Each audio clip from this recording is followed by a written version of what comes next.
자, 2015년 우리 교회 표가 무엇입니까? 오라 내가 쉬게 하리라. 오라 내가 쉬게 하리라. 우리가 지난 시간에 우리가 마태복음 11장에 나온 이 말씀을 가지고 우리가 어떻게 우리가 주님의 은혜 안에서 쉴 수 있는지를 배웠습니다. 우리 예수님의 멍에를 메고, 나의 멍에가 아니라 예수님의 멍에를 메고 예수님과 함께 동행할 때 우리는 쉼을 얻을 수 있다라고 말씀드렸어요. 내 뜻, 내 고집, 내 주장대로 살면 이 세상은 우리는 힘들 수밖에 없습니다. 그래서 내 뜻은 다 버리고 예수님과 함께 멍에를 메고 예수님이 원하시는 곳으로 갈 때 우리는 안식을 누릴 수 있다라고 말씀드렸어요. 또 우리는 모두 죄인이기에 무거운 죄의 짐을 지고 있어서 이 죄의 짐을 우리가 벗어버릴 때 우리는 안식을 얻을 수 있는데, 그것은 예수님의 은혜와 사랑을 배울 때에, 온유하고 겸손하신 예수님의 은혜와 사랑을 우리가 배울수록 우리의 짐은 점점점 가벼워진다. 우리의 죄짐은 가벼워진다. 그래서 우리는 쉼을 얻을 수 있다라고 말씀드렸습니다. 근데 여러분 한번 생각해 보십시오. 여러분은 정말 예수님이 우리의 죄를 사하심을 믿으십니까? 안 믿으세요? 예수님이 우리의 죄를 사하시면 우리는 믿습니다. 그래서 우리는 그리스도 아닙니까? 그래서 우리가 교회에 나와 있는 거 아닙니까? 또 우리는 날마다 주님과 동행하기를 원합니다. 그렇죠? 예, 적어도 여기에 나와 계신 분들은 본인의 뜻대로 살지 않고 하나님의 뜻대로 살고 싶어서 하나님의 말씀을 듣고자 나와 계신 거 아닙니까? 그러면 적어도 여러분은 하나님과 동행하고 싶어서 여기 나와 계신 분들이란 말이죠.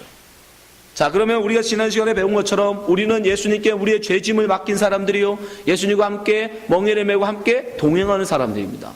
그러면 분명 예수님이 우리에게 쉼이 있다라고 말씀하셨는데 여러분은 어떠십니까? 쉼이 있으십니까? 정말 여러분의 마음에 평강이 있으십니까? 여러분 기쁘십니까? 그리스도인에 살아가는 여러분의 삶이 어떻게 행복하십니까? 예, 한 명밖에 아멘이 없네요. 사실 근데 우리가 예수를 믿고 그리스도인으로서 우리의 죄짐을 예수님께 맡기고 예수님과 동행한다라고 하면서도 사실은 우리의 몸이 가볍지가 않다는 거예요. 우리의 마음이 쉼을 얻지 못한다는 거예요. 우리의 마음에 기쁨이 넘치지 않는다는 겁니다. 왜 그럴까요? 오늘 우리가 그것을 알아보길 바랍니다. 왜 우리는 예수를 믿고 우리가 예수 그리스도께 죄임을 맡겨버렸고 예수님과 동행하고자 하는데도 불구하고 우리의 짐은 여전히 무겁고 우리의 삶은 여전히 공고할까? 그것은 바로 우리가 예수님과의 동행을 그릇된 기대를 가지고 예수님과 동행하기 때문에, 우리가 예수님의 멍에를 메고 함께 걸어가는데 잘못된 꿈, 잘못된 기대를 갖고 예수님과 동행하기 때문인 거예요. 여러분 솔직히 얘기해 보세요. 예수님 믿으면, 예수님과 동행하면 여러분 혹시 이런 거 기대한 거 아닙니까? 시편 23편 1절, 여호와는 나의 목자시니 내게 부족함이 없으리라. 예수님이 내 목자가 되어주셔서 나와 함께하면 부족한 걸, 돈 걱정 안 하고 먹을 양식 걱정 안 하고 자식들 속썩이는 거 걱정 안 하고, 예? 자식들이 척척 공부 잘해서 원하는 대학 다 가고 원하는 직장 잘 가고 시집장가 잘 가고 아무 부족함 없이 될 거다. 그리고 우리의 삶은 2절, 그가 나를 푸른 초장에 누이시며 쉴만한 물가로 인도하시는도다. 예수님과 함께 동행하면 우리의 삶이 이런 푸른 초장에 아무 근심 걱정 없이 사는 그런 평강, 그런 화평을 여러분 원하신 거 아닙니까? 근데 죄송하지만 예수님과 동행하는, 예수님과 함께 멍에를 매 사람에게 주는 평강이 아닙니다. 이건 우리의 목적지예요. 예수님과 동행하는 자가 최종적으로 예수님과 동행하여 하나님과 동행하여 이루고자 하는 그 약속의 땅, 목적지, 우리의 본향의 모습이고, 그 과정, 그 본향까지 예수님과 동행하여 가는 과정은 이 땅에서 어떻게 드러나느냐? 사망의 음침한 골짜기예요. 4절, 내가 사망의 음침한 골짜기로 다닐지라도. 아니, 하나님과 동행하는 다윗이 얼마나 하나님과 그가 열심히 하나님을 붙들고 믿음으로 살았습니까? 근데 그가 뭐라고 고백해요? 나의 하나님과 동행하는 나의 삶이 사망의 음침한 골짜기를 다닌 것 같더라는 거예요. 여러분, 예수님과 동행한다고 우리의 삶이 푸른 초장이 아닙니다. 예수님과 동행하는 우리의 삶은 사망의 음침한 골짜기일 때가 더 많아요. 비단 다윗뿐만 아닙니다. 여러분, 아브라함을 보십시오. 아브라함이 하나님을 모를 때에는요, 갈대아 우르에서 정말 잘 살았어요. 갈대아 우르는 그 당시에 최고의 문명 국가였어요. 지금부터 4,000년 전인데 이미 수세식 화장실이 있었어요. 우리나라 대한민국은 30년 전에 푸사식 화장실 쓸 때에 그들은 4,000년 전에 이미 수세식 화장실을 썼다니까요. 강물을 끌어다가 수세식 변소가 있었어요. 그런 문명 국가에 살던 아브라함을 하나님이 불러서요. 넌 내가 너에게 지시할 땅으로 가라. 이제 하나님과 동행하는 삶을 그가 살고자 순종합니다. 근데 그가 간 데가 어디예요? 가나안 땅. 수세식 화장실은 고사하고 화장실 갈 때마다 삽 들고 나가야 되는 그런 가나안, 광야로 보내셨어요. 광야. 갈대 우러는 유브라 대강이 있어가지고 항상 물이 넘쳐났습니다. 그래서 풍요로운 땅이었어요. 광야란 평야가 있는 땅이에요. 먹을 거 걱정이 없는 땅입니다. 근데 하나님이 부르신 가나안 땅은요, 하나님이 비 안 주면 가뭄이 오는 땅이에요. 천수삼 농사. 하늘만 쳐다보고 살아야 되는 땅이에요. 아무리 내가 열심히 하려고 해도 하늘에서 비가 내리지 않으면 농사를 지을 수 없는 땅. 그래서 아브라함이 가자마자 거기에 뭐가 있어요? 기근이 있더라고요. 기근. 먹을 양식이 없어. 하나님과 동행한 아브라함의 삶이 시작이 바로 기근입니다, 여러분. 이스라엘 민족은 어떻습니까? 애굽에서 비록 종살이를 했지만, 고된 일을 삶을 살았지만, 그래도 그냥 배는 골치 않았어요. 고기 가마니, 큰 솥에 고기도 삶아서 가끔 고기도 먹여줬어요. 양파와 파도 먹여줬어요. 근데 하나님을 쫓겠다고 홍해를 건너 나왔더니 뭐예요? 사막 광야더라는 거예요. 물도 없어요. 마실 물도 없어요. 먹을 양식은 고사하고, 아니 고기는 고사하고 먹을 양식도 없고 마실 물조차 없는 광야더라는 거예요. 하나님은 분명 불기둥과 구름 함께 하시긴 하는데, 하나님이 함께는 하시는데 죄의 자유함은 있는데 뭐는 없어? 양식은 없어. 배고파요. 광야더라는 거예요. 여러분, 예수님과 동행하는 삶이 여러분 뭘 기대하셨습니까? 낭만적인 그런 평안, 안식, 그런 거 아니에요. 그런 거 없어요. 수많은 믿음의 선진들이 그 삶을 보십시오. 마지막으로 바울 한번 보세요. 바울이 예수 믿기 전에는, 바울이 예수님의 제자 되기 전에는 잘 나간 사람이었어요. 정말 잘 나가는 사람이었어요. 그런데 사내들이는 공회원까지 됐어요. 최고의 자리입니다. 지금은 치면 국회의원이에요. 바리새인이었어요. 그것도 바리새인 중에서 최고라고 치는 가말리엘 문정의 수제자였어요. 근데 예수를 그가 믿고 예수님과 동행하는 제자가 된 그의 삶은 어떻게 됩니까? 곤두박질칩니다. 고린도후서 11장 22절. 저희가 히브리냐? 나도 그러하며. 저희가 이스라엘이냐? 나도 그러하며. 저희가 아브라함의 씨냐? 나도 그러하며. 23절. 저희가 그리스도의 일꾼이냐? 정신없는 말을 하거니와 나도 더욱 그러하도다. 내가 수고를 넘치도록 하고 옥에 갇히기도 더 많이 하고 매도 수없이 맞고 여러 번 죽을 뻔하였으니, 유대인들에게 40에 하나 감한 매를 5번 맞으며 3번 태장으로 맞고 1번 돌로 맞고 3번 파산하였는데 일주일을 기쁨에 지냈으며, 여러 번 여여의 강의 위험과 강도 위험과 공독의 위험과 이방인의 위험과 시내의 위험과 광야의 위험과 바다의 위험과 거짓 형제 중에 위험을 당하고, 또 수고하며 애쓰며 여러 번 자지 못하고 줄이며 목마르고 여러 번 굶고 춥고 헐벗습니다. 예수님과 동행하는 삶입니다. 믿음으로 언제나 주님과 동행했던 바울의 삶이 뭐라고요? 춥고 헐벗고 배고프고 굶주린 삶이었다는 거예요. 근데 누가 예수 믿으면 행복하다고 그럽니까, 여러분? 잘 먹고 잘 산다고 그럽니까? 그거 거짓말입니다. 이 땅에서 예수님과 동행하는 삶은 결코 순탄치 않습니다. 정말 예수님의 멍에를 메고 함께 가는 길은 우리가 기대했던 그런 길이 절대 아닙니다. 예수님은 이미 말씀하셨어요. 마태복음 7장 13절. 좁은 문으로 들어가라. 멸망으로 인도하는 문은 크고 그 길이 넓어 그리로 들어가는 자가 많고, 생명으로 인도하는 문은 예수님이시죠. 좁고 길이 협착하여 찾는 이가 적음이니라. 예수님과 함께 동행하는 길은 결코 넓은 길이 아니라고 말씀하셨어요. 평탄한 길이 아니라고 말씀하셨습니다. 협착한 길이라고 이미 말씀하셨어요. 근데 누가 예수 믿으면 평안하다고, 만사형통한다고, 일사천리로 모든 것이 승승장구한다고 얘기합니까? 아닙니다, 여러분. 각오하셔야 돼요. 예수님과 여러분이 동행하고자 한다면 예수님이 물론 동행하는 자에게 평강을 주시는데, 쉼을 주시는데, 그 예수님과 동행하고자 할 때 여러분은 미리 세 가지를 각오하셔야 돼요. 첫 번째, 이 땅의 모든 기대와 소망은 버리셔야 돼요. 이 땅에서 여러분들이 사람들로부터 인정받고 존경받고 사람부터 인기 얻을 생각은 아예 버리셔야 돼요. 그럴 거면 예수를 함께 갈 생각을 버려야 돼요. 누가복음 9장 57절 말씀 보세요. 길 가실 때에 혹이 여짜오되 어디로 가시든지 저는 쫓으리다. 예수님, 주님과 동행하고 싶습니다. 나도 예수 믿고 이제 예수님 믿는 사람으로 살고 싶습니다. 우리의 고백 아닙니까? 그때 예수님 뭐라고 하세요? 58절 같이 읽어보겠습니다. 시작. 예수께서 가라사대 여우도 굴이 있고 공중에 새도 집이 있으되 인자는 머리 둘 곳이 없도다 하시고.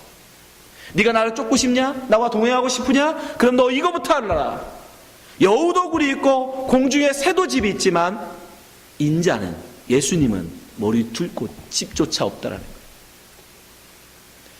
사람은 물론입니다. 사람들은 집 없는 사람이 없어요. 다 집이 있어요.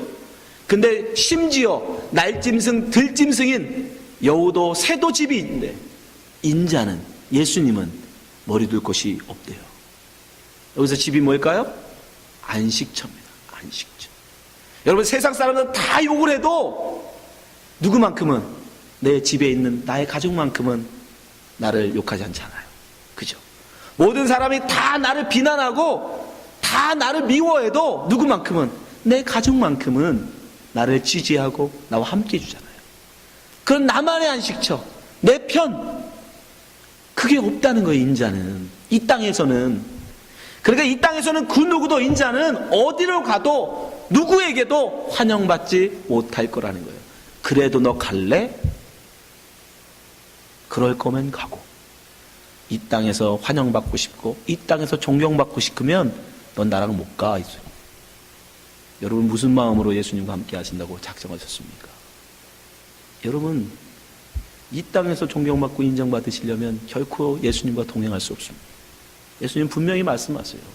인자는 머리 뚫 곳조차 없다. 하물며 예수님과 함께 동행하는, 함께 멍에를 메고 가는 그 사람들은요, 똑같지요. 두 번째, 예수님과 동행하고자 할 때 우리는 무엇을 바로 해야 되냐? 우선순위를 바로 해야 됩니다. 뭐가 우리의 최우선순위인지를 분명하게 정해야 돼요. 누가복음 9장 59절 말씀.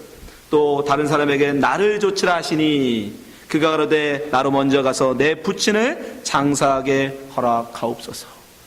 여러분, 동서고금을 막론하고 부모가 돌아가셨을 때 그것을 장사 지내는 책임은 자식에게 있습니다. 자식에게 세상 그 어떤 일보다도 부모의 장례를 치르는 일은 최우선이에요. 우리나라가 여러분 징집제예요. 사람들이, 남자들이 원치 않든 무조건 군대를 가야 됩니다. 그렇지만 부모님이 돌아가셨을 때는 누구도 예외 없이 그 사람들은 다시 집으로 보내줘요. 휴가를 보냅니다. 왜요? 그거보다 우선할 일은 없는 거예요. 국방의 의무조차도 부모님의 장례보다 먼저 되지는 않는다는 거예요. 우선하지 못한다는 거예요. 동서고금이 다 그렇습니다. 그만큼 부모의 장례, 부모님의 장례는 그거보다 중요한 게, 우선할 수 있는 게 없어요, 이 땅에. 근데 예수님이 뭐라고 하세요? 60절 가라사대 죽은 자들로 자기 죽은 자들을 장사하게 하고 너는 가서, 나와 동행하고자 하는 너는 가서 하나님의 나라를 전파하라. 아무리 세상에서 가장 우선순위라 할지라도, 부모님의 장례가 이 세상에서는 가장 최우선의 일이라 할지라도 하나님과 동행하고자 하는 자는 그 일보다 더 우선할 일이 있다는 거예요. 그게 뭐예요? 복음 전파. 복음 전파보다 더 우선할 수 있는 일은 없는 거예요. 그 일이 가장 중요한 일이라는 거예요. 여러분, 예수 그리스도와 동행하는 목적의 궁극적인 목적이 뭡니까? 여러분의 안식, 여러분의 평안? 아니요. 그래서 마음의 안식을 누릴 수 없습니다. 우리의 마음도 역시 예수님, 우리와 함께 동행하고 계신 그 주님의 마음에는 뭐밖에 없어요? 영혼 구원밖에 관심이 없어요, 이분이. 우리와 함께 멍에를 가시는 주님의 마음의 우선순위 뭐냐면 한 영혼이라도 구원하시고자 하는 복음 전파에 밖에 관심이 없으세요. 그런데 나는 딴 거 쳐다보면 찔릴 끌려갈 수밖에 없는 거 아닙니까? 그분과 같이 보조를 맞춰서 걸어가려면 우리 역시 거기에 마음을 두어야 되는 거예요. 거기에 마음. 복음 전파에. 복음 전하는 일. 그렇다고 여호와 증인처럼 생업 다 때려치고 막 전도만 하러 다니는 얘기 아닙니다. 복음 전파는 우리의 삶으로 하는 거예요. 여러분의 삶으로. 여러분 삶 속에서 예수 그리스도의 삶을 살아낼 때에 여러분의 이웃들이, 여러분의 가족들이, 여러분의 친구들이 예수 그리스도의 참된 말씀을 듣는 겁니다. 여기 마음이 거기에 있어야 돼요. 여러분 왜 안식을 누리려고 하세요? 제가 여러분 먼저 저는 이것을 위해서 지금 열심히 마음을 쓰고 기도하고 묵상하는데 제가 안식을 저의 평안을 위해서 안식을 누리는 게 아니에요. 여러분에게 그걸 보여주고 싶어요. 누누이 제가 여러분에게 권면드리지만 여러분 생각해 보세요. 모든 사람이 암에 걸리면 막 바들바들 떨고 난리 납니다. 난 죽었다고 울불고 날고 쳐요.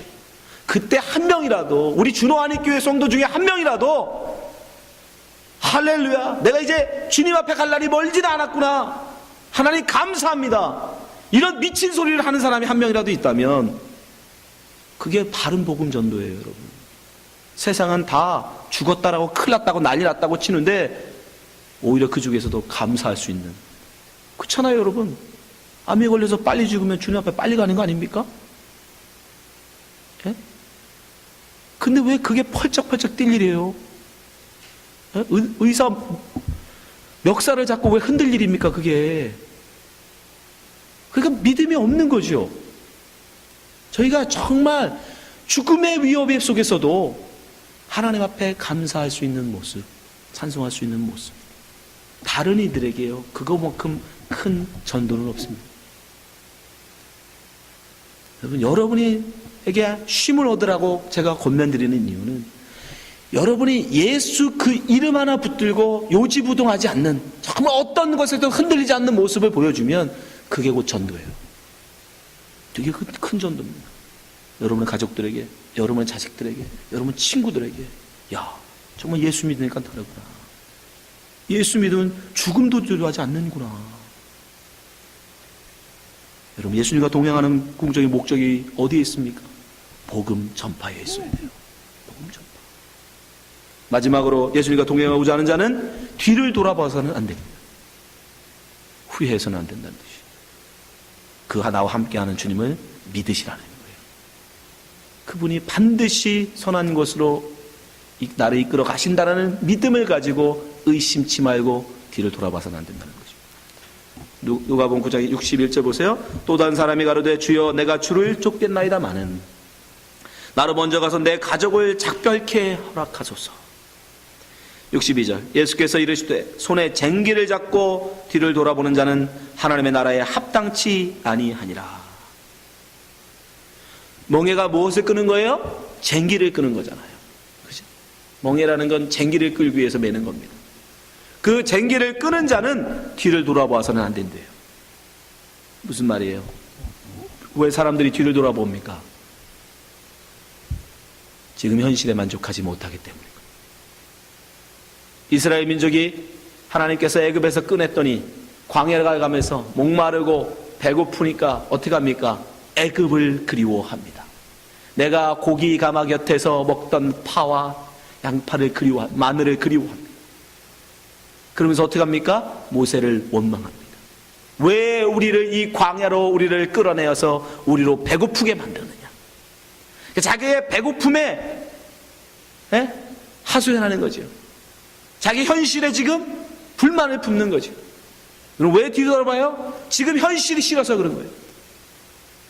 그건 뭐예요? 다른 말로 불신앙입니다. 나를 인도하고 가시는 그분을 못 믿겠다는 뜻이죠. 점점점 배고플 것 같고 점점점 목마를 것 같고 이러다 나가 죽을 것 같으니까 그분을 못 믿겠다는 뜻이죠. 여러분 마찬가지예요. 여러분 지금 예수 믿으시면서 때때로 예수 안 믿었으면 내가 더 잘 나갔을 텐데 그건 불신앙입니다. 예수 믿고 힘들고 사망의 음침한 골짜기를 여러분 거닐지라도 예수님을 끝까지 믿는 믿음을 우리는 버려서는 안 됩니다. 왜요? 그 주님께서 우리를 반드시 아름답고 귀한 곳으로 인도해 가실 것이기 때문이에요. 그 믿음이 있어야 돼요. 그 믿음 있는 사람은 결코 뒤돌아보지 않습니다. 근데 여러분, 우리 사람인지라 그런 믿음이 들어올 때가 있죠. 때로는 정말 이 고단한 삶, 예수님과 동행하는 그 삶이 너무 힘겨워서 때로는 포기하고 싶을 때도 있을 것입니다. 그럴 때 어떻게 해야 돼요? 바울은 우리에게 기도하라고 얘기합니다. 여러분, 예수님이 동행하면서 힘겨울 때, 여기서 동행하는 삶이 너무도 여러분 힘겨울 때, 괴로울 때, 후회스러울 때 여러분 기도하시라고 합니다. 빌립보서 4장 6절 보세요. 아무것도 염려하지 말고 오직 모든 일에 기도와 간구로 너희 구할 것을 감사함으로 하나님께 아뢰라. 기도해라.